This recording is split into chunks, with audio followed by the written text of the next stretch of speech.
All right. Well, thank you all for joining. Welcome to the November edition of the Open Mic Lunch, the Tech London Advocates edition. We have two wonderful speakers for you this afternoon. Coming second in the thing here is Patti Soldavini, who's going to be talking to us about the importance of storytelling and using it to amplify your influence and your brand within the industry and the market vertical that you're in. But first up, we're going to have Ed Adamson, who is going to be talking about the fundamentals of design thinking and the importance of this kind of methodology in these times of big change that we're seeing at the moment. So thank you both for joining us today. Really looking forward to it. So Ed, I'm going to turn it over to you, and please feel free. I will just say, all of you, you're on mutes and so forth, but please feel free to use the chat. Also, unmute yourself if you like, and would like to ask a question. It is a relatively casual affair, so please do chime in where you'd like. Okay, and Ed, over to you. Cool. I'll get sharing screen here. So I have some slides, but thanks, Simon. First of all, yes, I am Ed Adamson. My title is Director of Strategy and Insight at STAR. STAR, just a quick introduction, means as by ways of introduction, STAR are a global team of product creators. We're about 750 people globally, made up of strategists, designers, engineers. We work across sectors. Digital financial services is one of those sectors, of course, and we deliver solutions to market, and we have done for the past 11 or 12 years. Today, I'm clearly not going to talk about STAR. I want to talk about, as Simon said, in these times of change, I really wanted to go back to basics, if you like, or fundamentals, on why design thinking can really help us navigate these times of change. And I want to talk about design thinking because I am a designer. I have been for 20 years. I graduated as an industrial designer, so I've executed and delivered design to market. But more lately, I took on head of innovation roles, which is more using design thinking, design skills to tackle the business challenge. I've worked mainly, a big part of my career has worked in consumer goods for consumer-led, brand-led organizations like Procter & Gamble, Danone, Kimberly-Clark, those kind of guys who are kind of obsessed with how users navigate the world, their value, the changing shifts in how they view things, and how they therefore then interact with their products. More lately, I've worked in health tech on things like DTX, telehealth, but also very lately working more in the world of digital financial services, where I'm looking at payments, insurance, and how trust is a big issue, for example. But from that 20 years, what's clear is that design has always thrived on change, right? Design thrives on new opportunities. The whole industry does. I think all industries do thrive by change. And change, if you think about it, is made possible by design. If this is playing over Zoom, but the great brands, great businesses have always adapted to times, right? They adapt their tone of voice, their look and feel, the technology they use, their methodologies to make sure they're connecting with what's going on in the market. Great brands and businesses see the opportunity in change, and I think they deliver it by design. Obviously brought to life there by great David Bowie, but it was always David Bowie, right? But the facets of him and how he came through, he zigged, he zagged, he zigged when others zagged even. That's I find that very inspiring and visual way to capture that point. And at a very high level, change can come in lots of different ways, right? Awesomeness of change, especially talking about technology, people are picking up Fintech, new regulations like open banking come in. This really unlocks the door to many opportunities. That also can breed some tensions, some more challenging change, let's say. More choice in the market, for example, means that people have look closer. They have more choice. Therefore, who do I trust? We know that more people are still trusting incumbent banks to store their money, right? But yet, online banking has increased dramatically because of the lockdown and remote, isolated world we're living in. Which brings me in to the last challenge, which is the big old hairy, scary craziness that we're going through now. Those big tectonic shifts, as our CEO calls them, like the financial crash, but also like a pandemic. And we wrote a white paper on this recently. I'm just going to come out of my screen because your beautiful pictures are hiding the left-hand side, and I'm going to share again. But we looked at the change drivers that COVID is presenting us with, certainly in wave one, and then we mapped them to like, well, what does that mean for technology? Is there opportunities or certainly needs that are driving us? And we bucketed them really into two camps. You have dramatic shifts in people's behavior, right? I apologize for the words, but I'll just run through these very quickly. The fact that social distancing and enforced isolation means we need to increase our digital connections. As I mentioned about online banking, we're on a webinar now, all of that is meaning that digital plays a bigger part. But there's lots of confusion in society. Do I wear a mask? Do I not? Where do I store my money, right? So reassurance of technology is really important, especially to those that are unfamiliar with it. There are more demographics and users of technology than ever.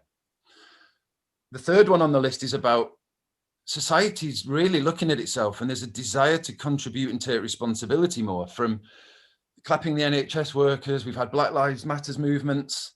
So the idea to build this inclusive side of technology is an opportunity not only to connect with more people, but to make sure it's usable.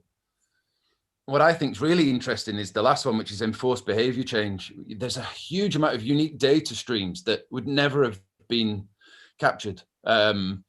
Emission levels in cities have gone down, obviously, because we've not no one's been going into them as much, we're not driving. That we knew that in theory, but we now have data to how effective that is. And people have adopted to other means of transport because of that, or able to work from home. So like retail, bricks and mortar retail banks, I don't know the answer to this, but how have they managed? What have they learned about not being in the branch, working from home? How have teams managed? I think it's a really interesting way. If we look at what's happened recently, it opens up it shines some spotlights on where opportunities might lie. And that internal perspective is the second bucket, if you like. There are clearly operational stresses that have been created by COVID. The scale of response required, the speed of change at which you need to respond has meant people are taking more control through partnerships, and they're accelerating products like never before. A good example might be Lightning Aid, that's set up in 8 days in partnership with Railsbank to provide funding, almost overnight, right? To provide funding to people that need it. But then there's also the economic downturn, the huge spikes in demand, though, that, okay, we might have to furlough parts of our team. There's arguably a reduced workforce in many places, but the demand doesn't go away for some. So automation, efficiencies become key, and right sizing capacity is important. Santander is constantly telling me, don't call us, use our chat room, right? And so it's, the people are reacting to this, but I think it's how we look at these and then take them forwards, look at the opportunities. And although the triggers are horrific, it's not about exploiting them. It's about the necessity that they show us, and therefore why change and innovation and design especially can help. And if you look back to look forwards, many of you guys will know this better than I, but look at the innovation triggered by change from over the years. Like Klarna set up in 2005 to tackle changing behavior of online shopping. And then since the crash has, revolutionized payments. Part of that, from a branding guy, I arguably after the financial crash, branding and banks became sexy again in a way, right? But banking became sexy. Fintechs were born, and it's not just surface deep. Neobanks it's about branding because there's more choice. You have to attract people at any good brand, but it's not just surface deep. It's the functionality. It's the way they act. It's the tone of voice. It's the data they use and how they personalize things. That's really important. The perfect storm of contactless and technology and wearables helped. Open banking has helped people like banked question whether, yeah, you know, payments, card payments, okay, but what if we used open banking to do account to account better? Reduce fraud, improve, reduce costs as well, give more control. And Lemonade using AI to do instant quotes. So if you project forward based on that momentum, obviously we're in a tight spot, but the atomization of payments in vehicles, for example, overlaid with people like Onfido doing digital ID to help us ensure fraud and responsibilities there, and overlaid with ISO 20022, and that deliberately is in for dummies because you'll realize I won't be able to go much deeper if you ask me any questions, but the richness and standardization of data between all these efforts can only enrich the innovation that's possible. So there's more of everything going on than ever before, I would say. Well, certainly for a while. Pressure, tensions, more use cases, more demand, more tech opportunities. So there's more things you could do. But the question is, and why design thinking, the second half of what I want to talk about, the design thinking part comes in to help you make smart decisions that what's right for us. It's not what we could do, but what should we do? And using design thinking to really help frame that opportunity for you. Right, so it's a bit of a level set. Design thinking definition is broad. Fundamentally, it's about creatively solving problems. However, I think the nuances are important for this. It's a creative approach to framing opportunities and delivering solutions that make logical sense to the people that matter. So it's creative as an approach, but it does ultimately have to make logical sense to the people that matter. And those people could be the end users, but they also could be the internal teams, could be your stakeholders. It has to make sense to those people that matter. So clearly, design thinking is not crafting beautiful execution, right? This is absolutely essential. The way a designer is able to make things tangible, to really make it desirable and deliver it to market is absolutely essential. It's also important to prototype, storytelling. The way a designer thinks can fuel design thinking. But I think design thinking is ensuring you always deliver the right solution. And it starts much higher in the business challenge realm of why are we doing this and what are we going to do that's right? And it can take you all the way through launch to market, I believe. And this next diagram is an oldie, but a goodie. It's the best visual representation I found of the benefit of design thinking. It takes you through the complexity and twists and turns and loops forwards and backwards, and then unravels that to something that makes sense and you have clarity that you can focus on. That's where I think design thinking helps. So it takes you from insight complexity to clarity on your opportunity because you've done the due diligence and what's right for you. And then you've looked at how that is meaningful. So it's the right solution for market. Now I'm going here. I'm assuming the animations are going. No one's stopping me. But design thinking principles are many. But again, I want to just focus on the foundations, especially considering change, because I think there's 5 things that we should either be reminded of if you know it, or certainly start to use if you're not as familiar. Form an expert team from day one. Design thinking is not only for designers, it's just the opposite. So as you can probably guess, if you're solving challenges, you need expertise from around the business, from partnerships. The challenge of the team, the mix of the team is a function of the challenge you're trying to solve, right? If you need foresight and trends, or do you need pragmatic data or supply chain knowledge, designers can help corral that information. But until you have that team, you don't have a holistic perspective. But by having that team, you start to mitigate risk early. You can spot challenges based on expertise and intuition. But then once you've got the team, make decisions holistically. This is another maybe overused slide of mine, but if you don't have, if all the forces are pointing in different directions, you don't have robustness, you don't have focus. So you need to make sure your horses are pointing in the same direction. And not only does it offer robustness, it enables you to jump hurdles, because there will be hurdles in this journey, things you discover as you go. But if the team are focused and going in the same direction, you overcome them together. And the second part of this is about the box, the infamous box of thinking outside of the box. Absolutely, it's key. Creativity to think about the art of the possible, what could be, is crucial. But until you define the box and then operate within it, your creativity, if you like, is not turned into pragmatism. That means you're not turning the theory of what could be into action. So this is where the framing part comes in, the desirability of, are we really hitting a need? The viability of, can we afford it? Is it commercially viable? And feasibility of, can we build it? You may add more. You may add sustainability in there or other really key success criteria. But until you define that box, be it a red one, a green one, a rectangular one, you're going to struggle to get that alignment of the team. And then it's about, well, moving forward, what is it we're going to do? And I encourage you to think in experiences, not things. People do invest in experiences formed by many different component parts. And this is by no means a scientific diagram, but if you look at all the different components in fintech and financial services and how they come together, if you think about the journey you go through, even for payments, a hell of a lot of these are used. So where's the value lie, and which is the best one to focus on to solve the challenge? And by doing that, you not only look at where the value is on the journey, but you start to look at resilience, that you're looking at the right partners and the right component parts that can help you deliver safely and securely.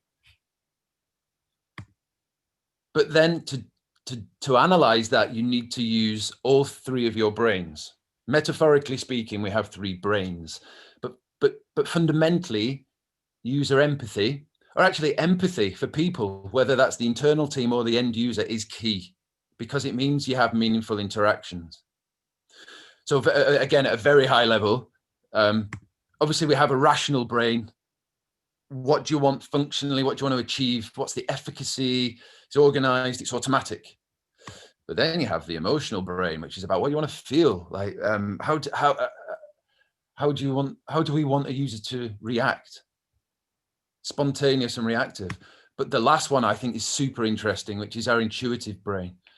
We're all driven by underlying motivations. There's a theory of we all have 16 desires built into us, whether we want to achieve, or we desire tranquility and safety, or do we desire power and independence? And so understanding on that level of what drives people, not just what they say or what they want to achieve functionally, is key, because that can really help you build in or overcome the challenges of adoption and adherence going forward.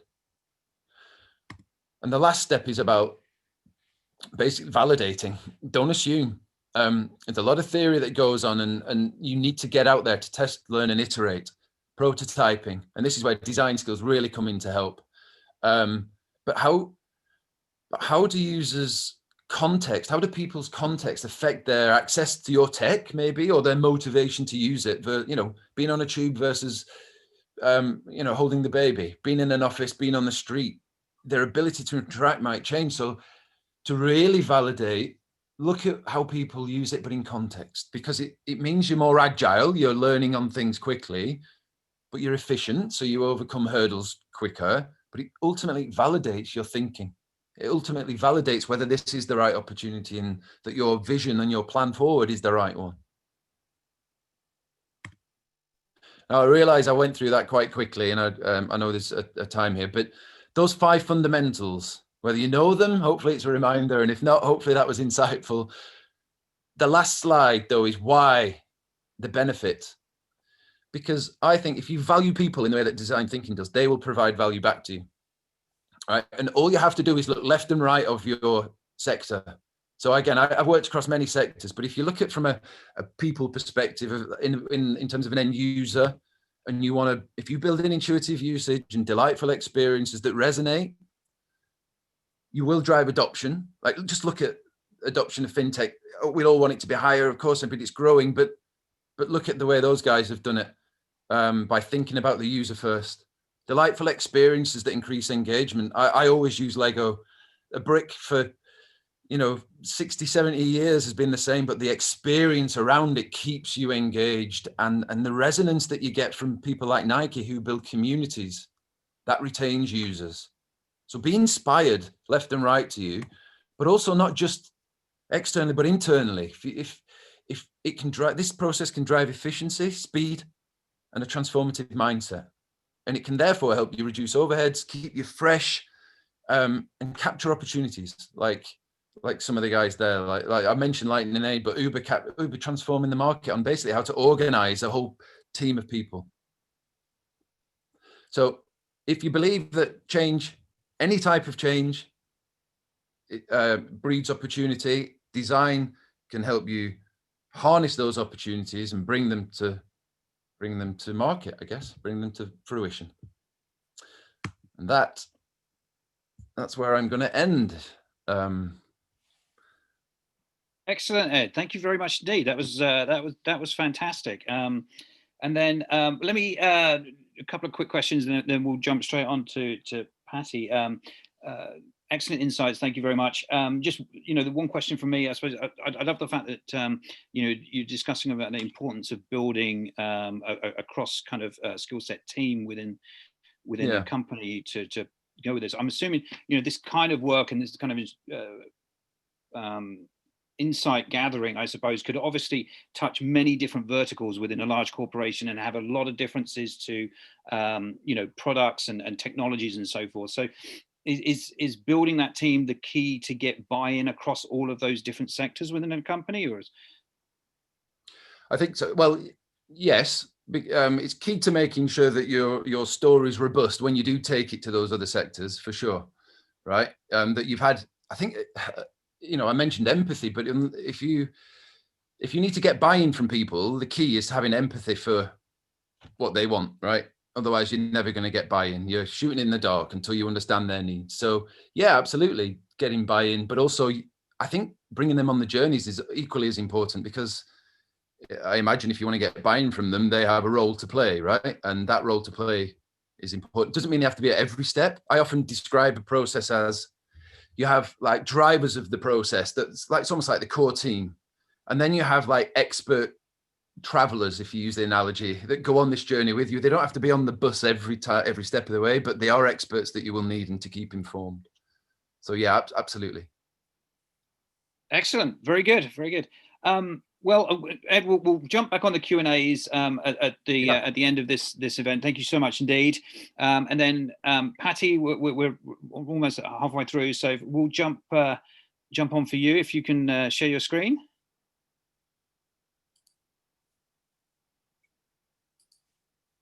Perfect. Okay. Excellent. All right, Patti, over to you, and we're going to learn a little bit more about the storytelling side of this overall equation. Great. Thanks, Simon. Greetings, everyone. It's nice to be here today. Thanks for inviting me. I am Global Head of Marketing Strategy for SGK, a global company where we simplify marketing, amplify brands, and deliver value. I've been either for too many years to count, probably, on the marketing or creative side of the business, both for small entrepreneurial companies and large global companies, working in industries as diverse as pharmaceutical information services to home shopping network. So that's been kind of interesting. The cross such diverse industries. And it's funny, one of the things that for some of us, what's old is new again. And I can't help but thinking, even in the 80s, the common phrase was, oh, I'm drowning in data, I need information. Then it became, I have information, I'd like knowledge. And then, throughout the decades, it's like, well, I have enough knowledge. Now I need wisdom. And now we have wisdom. What's next? I have no idea. But anyway, it's been pretty interesting. So my presentation is probably, my style is a little more stream of consciousness. I'll try to remember to pause after each slide. But anyway, so simplifying storytelling to amplify influence. Everybody talks about it. It's kind of thing. Everybody talks about it, but not everybody's doing it. And although it's thousands of years old today, we talk about it like it's something new. And it's not rocket science. So I'm not going to present a how-to. Rather, today I'll explore the 5 biggest myths surrounding it, why it limits a brand's influence, and why the best story wins. I'll try to remember, like I said, to pause after each slide. So, but first, I'm going to tell you a story. Picture this. I'm a child growing up in suburban New Jersey in the 1960s with my younger brother. The neighborhood is filled with children. It is the boom of the baby boom generation. We spent our days riding our cool Stingray bikes, playing tag, building snow forts, playing Monopoly when it rained. On weekends, we'd be off on adventures, the kind depicted in the movie Stand By Me. It was the proverbial American childhood and an idyllic time, which I still cherish, until it wasn't.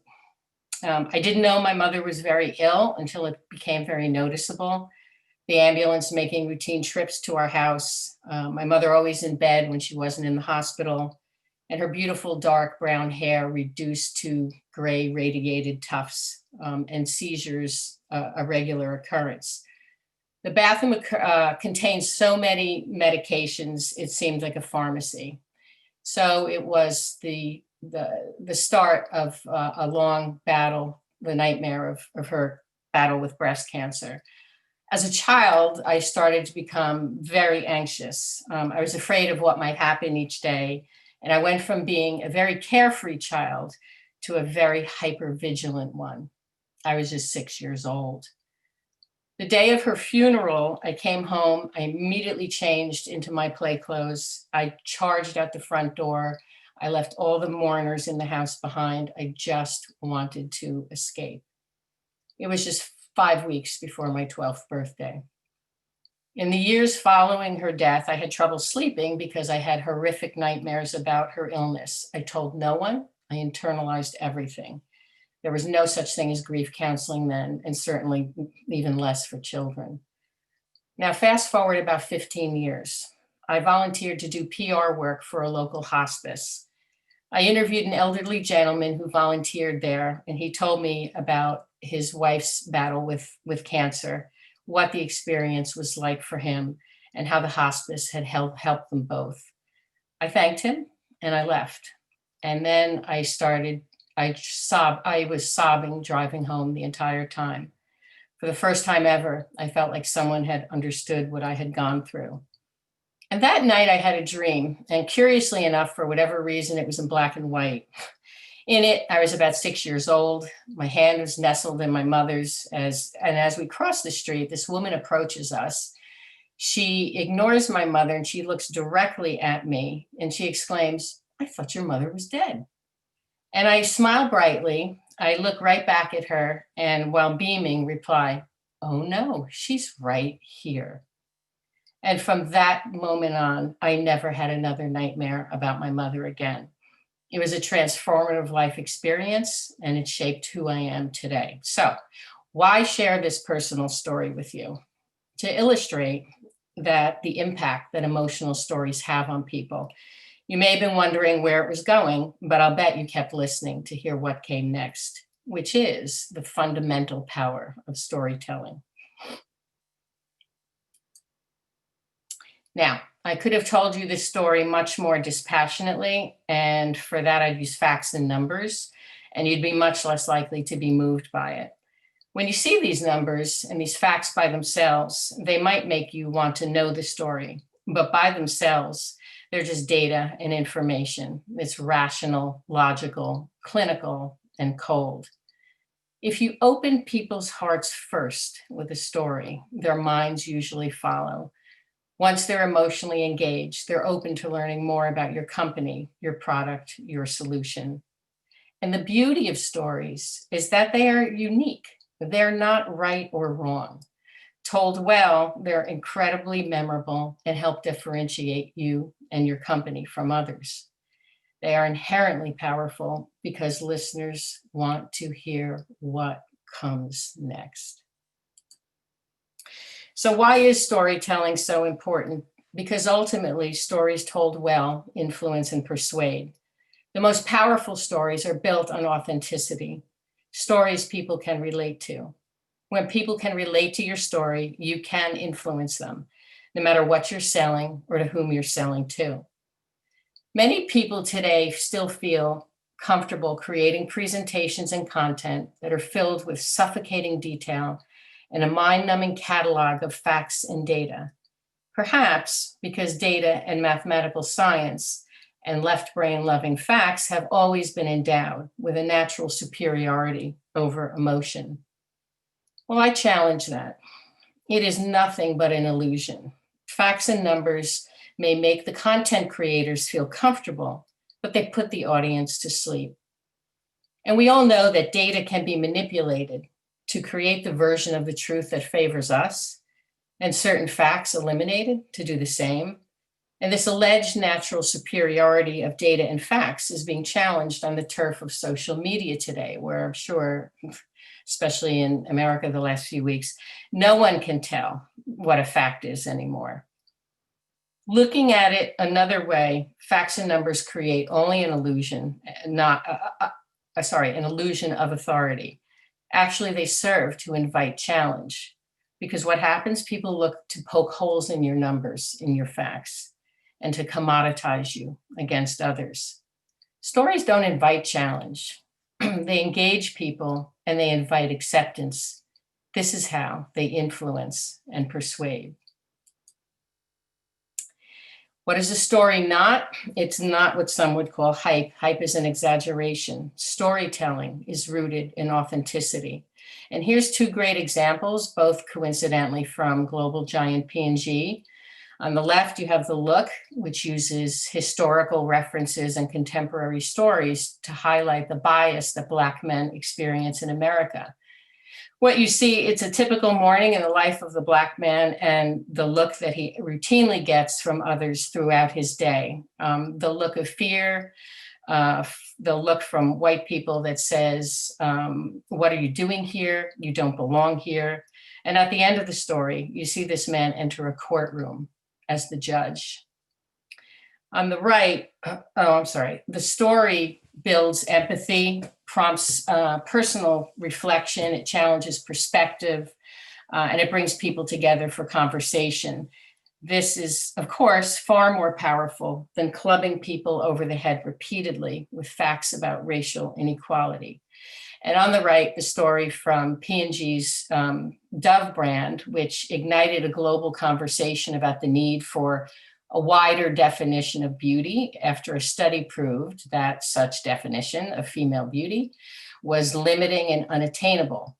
I'm not sure exactly why they needed a study to conclude that, but anyway. The way this worked was that the way women see themselves, of course, has been dramatically influenced by media for, a bazillion years. And it's dramatically different from how others perceive them. So what they did was they had women describe themselves, and they did so in more realistic and less flattering terms to a sketch artist who drew their face. It was then compared to a second sketch the artist had drawn of each woman based on how others described them. And the difference between the two sketches was shocking. Both of these stories are really breathtaking in their authenticity and their storytelling power. And let's not forget, storytelling is an industry. It is proof that human beings like to be entertained by stories. Watch a TV show, a movie, see a play, read a book, listen to a podcast or the radio, and you are asking to be entertained by a story.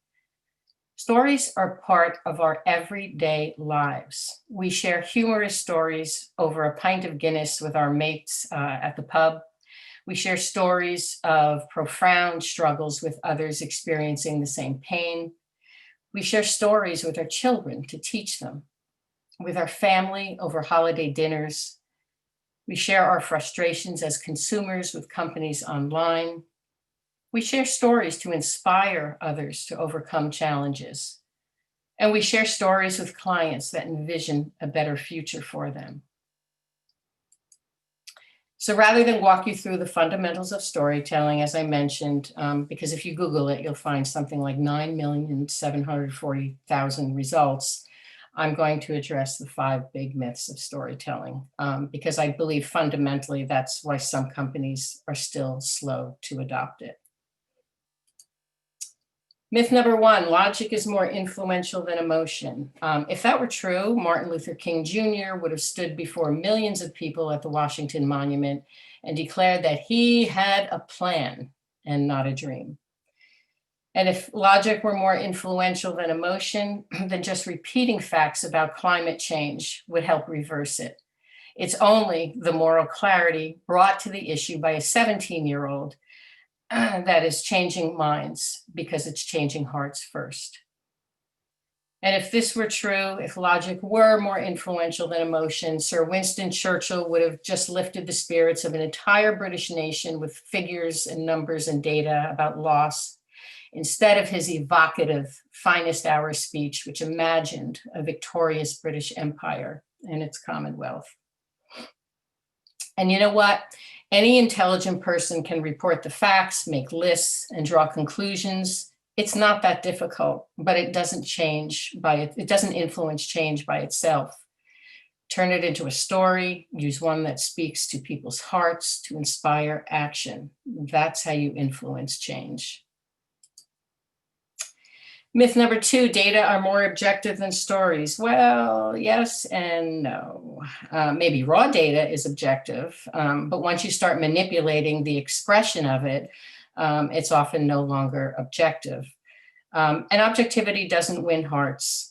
These companies told great stories and were immensely successful until the world learned that the stories were completely and inauthentically fraudulent. Which brings me to another point. The conviction of the storyteller is as important to the story itself, whether we're talking about civil rights visionary Martin Luther King Jr. or the disgraced Elizabeth Holmes. You are the storyteller. And if you truly believe in your story, it will be felt by your audience and you will gain influence. One of my personal favorites. Myth number 3, stories don't apply to my business. Stories apply to every business. Let me repeat that. Stories apply to every business. One more time. Stories apply to every business. If you're a business selling to other businesses, you have a story to tell. If you're a 109-year-old global technology company, you have a story to tell. If you're a company that has turned a common household item like the vacuum cleaner into a desirable tool, you've got a story to tell. Talk to customers, listen to their stories, listen deeply, listen for the personal side of the story. That's where you'll find your story. My second favorite myth, number 4, my clients care only about the numbers. Well, the numbers your clients care about are the business outcomes, which is really a form of scorekeeping, but their customers don't care just about their numbers. And to attain the numbers your clients care about, you have to influence prospective customers. You guessed it, with a story. The insurance industry figured out pretty quickly that to rise above being perceived as a dry, boring commodity, they'd have to tell stories that uniquely differentiated them from others. From farmers we know a thing or two because we've seen a thing or two, creates an emotional connection with people through their offbeat stories. Geico's 15 minutes could save you 15% or more on car insurance, creates an emotional connection with people through stories starring its gecko mascot. And of course, compare the market's anthropomorphic meerkat character, Alexander, and his Simples catchphrase. creates an emotional connection with people through stories. Myth number 5, I'm not a natural born storyteller. I'll bet these folks didn't initially think of themselves as natural born storytellers. They didn't stand up in their cots starting to tell stories. They just developed the skills over time to create great stories. In business, we have been conditioned to believe that if we're not clear, rational, and objective, we are neither serious or credible. It's also a great cover for those of us who don't feel comfortable connecting with others emotionally in a business setting. But it's unengaging, uninspiring, and unlikely to change anyone's mind. Anyone is capable of telling stories. As human beings, we love to tell and listen to stories. Stories are found everywhere. Your life is a story. Your career is a story. Your business pitch is a story. None of these is frivolous. So when a company or a business asks you, why should I do business with you? They are asking you to tell them a great story. So why does the best story always win? Because it's compelling. People can't wait to hear what comes next. It's inviting. People feel like you understand them and their challenges. It simplifies the complex. People get it right away.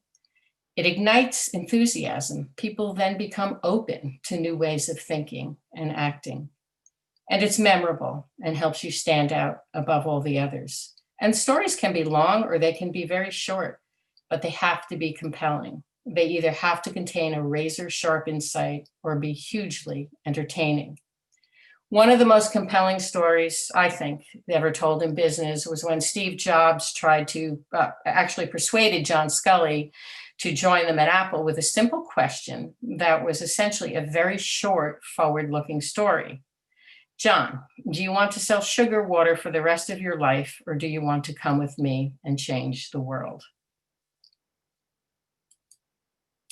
Great stories are the seeds from which great things grow. Great stories are hugely influential. When we tell great stories that connect with people emotionally, we're not just simplifying storytelling, we're simplifying selling by amplifying our influence. That's it.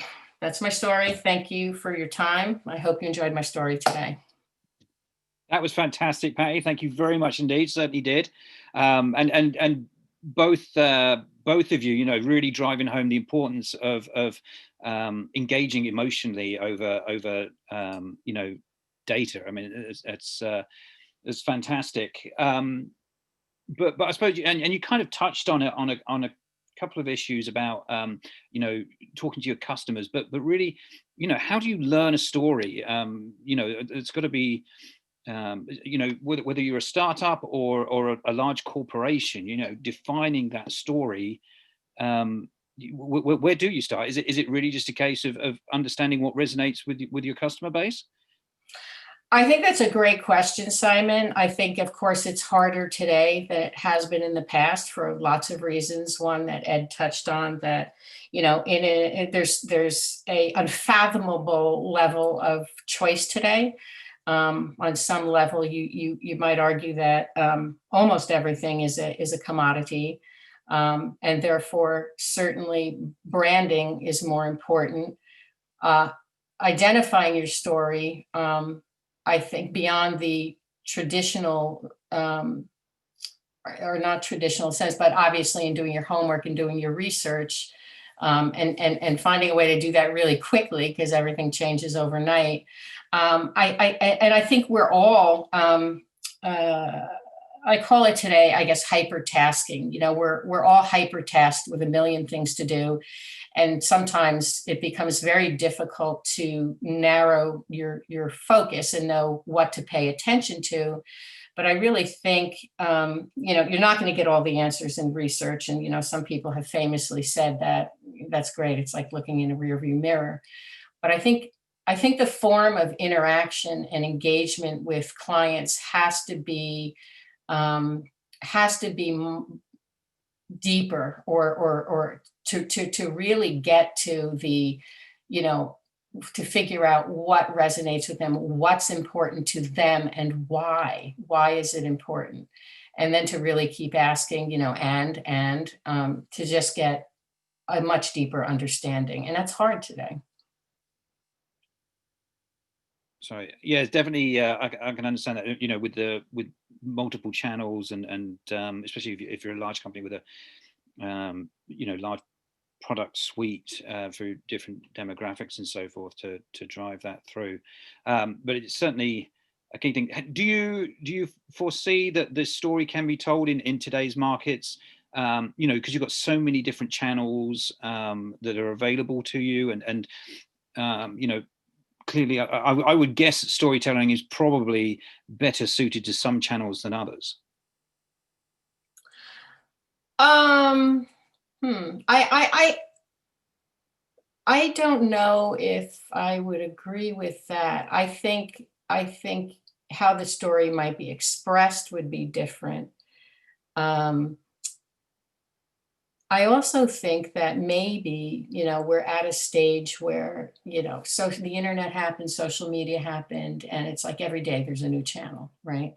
So everybody's trying to get their arms around this big nebulous, disconnected ball of channels, and that maybe the next step is really starting to either develop or look at creating these, and I think Ed might have mentioned or alluded to this in his presentation, these connected experience platforms. So I think we're reaching the point where we need to think beyond just the individual channels themselves. And again, based on your best customers or your targets, what a connected experience and even connected platforms might mean, whether even if it means partnering with other companies that you might not normally partner with. So I don't know if I've answered your question, but. Yeah, that's very good. Alex has just popped up on the chat, and he's asking about best ways to combine storytelling with facts and data. Okay, well, I think that, and I didn't mean to, I probably over dramatized it a bit in my presentation. I don't think facts by themselves today are very persuasive. And I think stories have to be built on facts and the insights that come out of those. So I think that they definitely have a role. I don't think it's I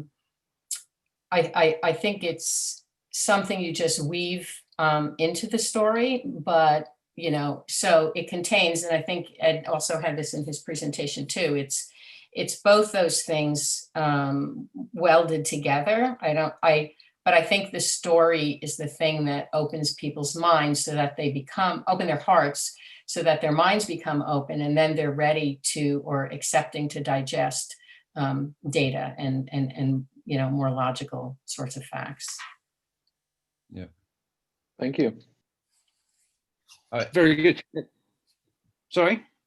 Well, I was just going to add, Simon, that what is a brand fundamentally is the set of values that you buy into, right? You don't, and especially with more choice, but fundamentally the brand layer on anything is the story you tell. You believe it reflects your values. So when you're choosing which bank to bank with, there's a lot of choice, to me, even to a lot of the times you look across and the functionality seems to be consistent in many ways until you dig deeper into the data. But the surface layer of what you buy into often is the story. It's the values you project, which is done in a storytelling way. And it actually links to your initial question, Simon, of how do you connect with the rest of the business? You can just go with data, but you can where's that data from? Is it rich? But the story you tell and how you interact with the stakeholders engages them more. And would you see that, do you think, bubbling up in a traditional kind of, as you say, design thinking process that as you are gaining these insights from consumers, Yeah. you're understanding their emotional triggers and looking to innovate around them. Is that, because again, I suppose this calls to what you were just saying about the team, whereas you've got, the technical understanding of innovating a product suite versus the more marketing storytelling part. Yeah, so I drew that diagram with like the central hub, and often an innovation team or a design team can sit in the middle, and you've got all these different stakeholders that technically speak different languages, right? Just to make it extreme. So it's like telling Patti's story in Chinese versus English in a way. Like how am I supposed to make someone who's very technically oriented, data-driven, understand the motivations of the marketing team, for example? And I'm trying to draw an extreme. So the way you translate it is really important, and the way you give people maybe a chapter in that story and how they have a role to play in bringing the story to life is also a really important part of that. And actually the consumer people, you can use storytelling as a creative technique to gather insight. So when you're doing co-creation sessions, ask people to write a story about what they would like to achieve. I don't know how many of you do those sessions, but I can't draw, I'm not a designer. All right, well, tell me a story of what you want to achieve. And then you understand their insights. And there's lots of techniques that use storytelling to be creative, certainly along that design thinking process. So that's interesting. So you're thinking of utilizing that as an internal tool as well as an external tool. Yeah, absolutely. Look at investors. Investors have to pitch, right? You have to tell a story. If you just said, I'm going to build the best product in the world, well, okay. But if you tell them the pain points you're going to challenge, what it means to their business, how the story will keep growing, all of a sudden it's in context and something they can buy into. But yes, even internally, there are stage gates in a project where you have to go and maybe ask for more budget, or you have to get permission to proceed. And the way you tell that story, or the way you represent your thinking, can make the difference, I think, between, even though it could be the best idea in the world, but the way you deliver it, as Patti said, the conviction of the storyteller makes a huge difference. Yeah. That's excellent. And I'll kind of open this a little bit to everyone, but it was interesting, Pat, you brought up the insurance examples, particularly as they've definitely kind of, when you look back at traditional markets, the big banks and insurance, but in a couple of instances, these guys have gone almost very, very comical or cutesy, for want of a better word, within their which is a huge step in order to take, and would obviously take a lot of conviction for a bank to do something similar. I mean, that's quite a commitment to kind of hang your very sensible and serious product into such I say comical, but it's probably the wrong word, but you catch my drift, story. Right. Yeah, I mean, I think that, look, the average person, I think, doesn't like to spend much time even thinking about insurance, car insurance, or any other kind of insurance. So I think telling the stories, and therefore, and as a relative commodity product, I think the stories were a great way to not make it so intimidating or seem maybe intimidating to people, and to get them to think about it. So I think they were probably really successful in doing that, and it's working. Very good. Guys, anybody else? Oh, sorry, Ed, were you jumping in? No, go ahead. Sorry. I was going to say, is anybody else, feel free to jump off mute if you had any additional questions to ask the guys here. Give me a second. No questions from me. It's Alex Bicknell here. Just wanted to thank both of the speakers. And Ed, I think some of the design-led thinking pieces, really resonated. Having just kind of built an entirely new digital bank from scratch, right, within the confines of an incumbent bank, has been a real challenge, right? So, I think trying to, and I think we I'd like to think we succeeded in trying to create a group of people that really put design-led thinking first and the customer first as well. And having interviewed 2,500 customers in the process of building this was really interesting. And it adds another dimension when you're trying to do it in a existing large old school bank. It's all very well doing it when everyone's on the same page, but I think when you've got these other dynamics at play, that makes things a little bit harder. And I think to Patti's point, in terms of trying to tell the story as well, has been quite a fun experience. So yeah, thank you both. And just very quickly, without giving anything away, obviously in a public forum, but again, did you follow the same thing where you had a cross kind of platform team or cross skill set team that was part of that process to? Yeah, I think this was one of the first times that the bank had truly had cross-functional teams where there wasn't this massive separation of business, IT, design sitting in another area of the room, right? This was actually everyone sitting together in a WeWork, not in, separate floors in Canary Wharf. So, I think what we were doing was not only great for the industry and for small businesses in particular, that's what this was aimed at, but actually to try and bring some of these learnings back into the bank and these ways of working. So, an interesting journey. Do you feel the success of that has kind of, that whole concept and the success that it's provided has kind of permeated throughout the bank, and there's learnings there that maybe that they might be looking at similar kind of concepts again, or is it?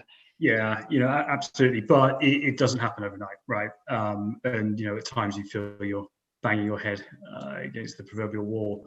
But, it does happen. You need a lot of champions, a lot of advocates to be screaming about it night and day, every single day till you're blue in the face. I think if you wanted to see some of the outputs, hsbckinetic.co.uk gives you a pretty good idea gives you the idea of what we have built, and you'll notice it is very different to hsbc.co.uk, right? So hopefully we're really trying to resonate with our target customer base in a very different way than the bank has done before. Well, and it does show that the large incumbent banks can, by a slight reorg, actually compete with the same sort of messaging and speed to market that some of these new banks are benefiting from. Yeah. So we're right on the hour, guys. I want to thank all of you. Thank you so much for coming on. I hope you've enjoyed your sandwiches and some good insights to wash those down with. And look out for this. This will go online, so I'll share it with you all, of course, when we've done a little bit of editing. And then I'll see you all hopefully next month when we're actually going to be discussing AI. Actually, we have two speakers. We have who are going to be looking at from one actually from the insurance industry. So we've got Mercer and also Refinitiv going to be discussing the current kind of trends that we see and opportunities around AI. So thank you all. A big thank you to Ed and Patti. That was fantastic. And yes, have a good, wonderful week, and I'll see you in a few weeks' time.